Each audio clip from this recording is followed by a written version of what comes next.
하는데 이것이 1910년대라는 의미입니다. 1910년대를 거치면서 바로 60분 이상, 장편이라는 개념은 60분 이상을 말합니다.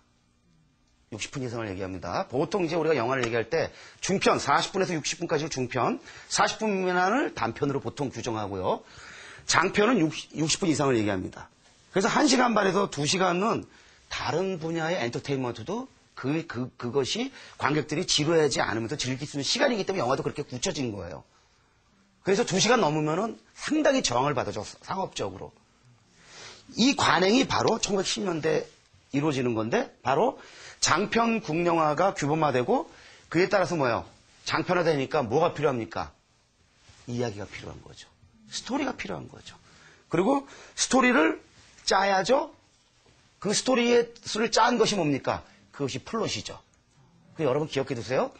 스토리와 플롯이 결합이 돼서 내러티브가 된다고 생각했을 때, 오늘 알고 있는 장편 극영화, 1시간 반에서 2시간짜리 장편 극영화가 규범이 된 건 1910년대였다.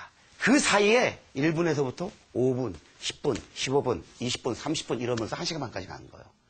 자, 이게 한 20년 걸리는 거죠. 왜? 1910년대에 붙여진다고 했으니까요. 그런데 여러분이 이 영화가 장편화가 되는데 결정적인 역할을 하는 나라가 있는데 크게 세 나라입니다. 첫 번째가 프랑스, 두 번째가 이탈리아, 세 번째가 미국입니다. 프랑스에서는 가령 1908년 정도부터 필름 다르, 불어에서 그러니까 영어의 아트가 불어에서 아르라고 하니까 필름 다르, 그러면 그 자체가 예술 영화예요. 자, 이거 볼까요? 이렇게 되는 건데, 이 필름 다르는 영화사를 가리키기도 했고, 영화를 가리키기도 했고, 여러 가지 복합적인 개념인데, 그 당시에 이 필름 다르 컴퍼니에서, 회사에서 2시간, 1시간 반짜리 연극이나 이런 거를 찍어서 영화인 것처럼 선보였습니다. 엄밀한 게는 영화가 아니죠. 영화로 찍은 연극이죠. 그것도 필름 다르라고 했어요. 그러니까 연극을 찍으니까 1시간 반, 2시간 장편화되죠. 그게 1908년 정도부터 쭉 이어집니다. 그러다가 1910년대 이탈리아가 뛰어듭니다. 이탈리아가 들어서 이런 그 고전적인 이야기들을 가져다가 영화로 1시간 반으로 만들어냅니다. 그러면서 1시간 반, 2시간 막 몇 시간. 그래서 대표적인 작품이 이제 카비리아라는 작품도 있는데, 여러분 카비리아까지 기억해 두실 건 없고, 프랑스, 이탈리아 그러는데 거기서 이제 미국이 결정타를 매기는데, 그 결정타를 매기는 바로 인물이 누구냐? 데이비드 웍 그리피스입니다. 저는 영화의 초기를 강조하는 사람입니다. 일반적으로 전통적인 영화 역사에서는 영화 역사 데이비드 웍 그리피스부터 시작합니다. 무슨 얘기냐? 데이비드 웍 그리피스가 이 사람이 대표작을 만든 게 1915년에 국가의 창생이라는 영화였습니다. 흔히 영화 역사의 최초의 걸작이라고 얘기되는 영화고, 그 오리지널 필름이 거의 3시간 가까운 그만큼 대작이었어요.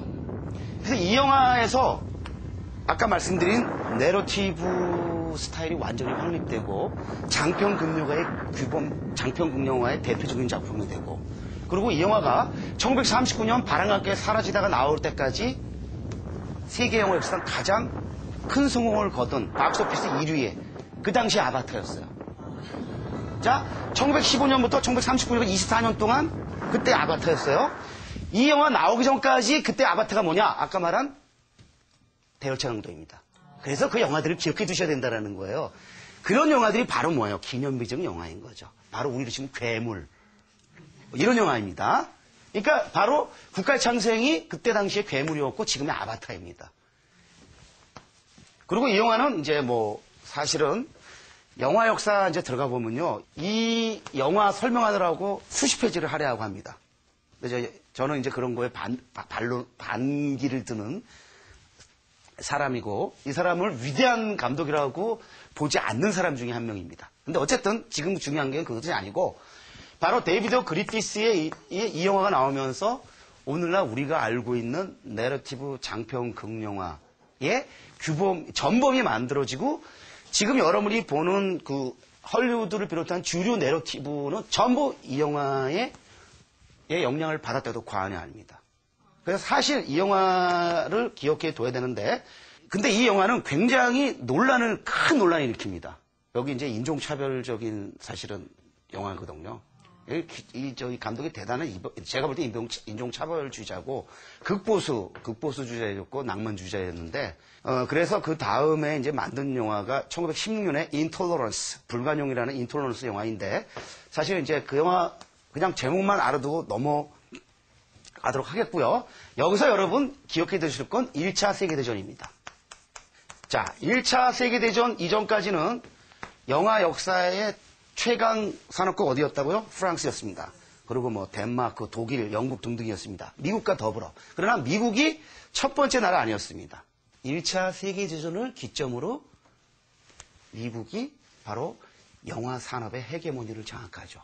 영화 산업만이 아니고 사실은 정치, 전반에 있어서 미국이 슈퍼파워, 그러니까 지금은 아닙니다만은, 지금은 이제 중국입니다만은 20세기는 미국과 소련이 이제 양대 강국이 붙었던 그런 시대였는데, 그 미국이 그 헤게몬을 장악하는 그 시기가 바로 1차 세계대전이었고, 영화도 마찬가지고, 그 시기를 이용해서 만들어낸 영화가 국가의 탄생입니다.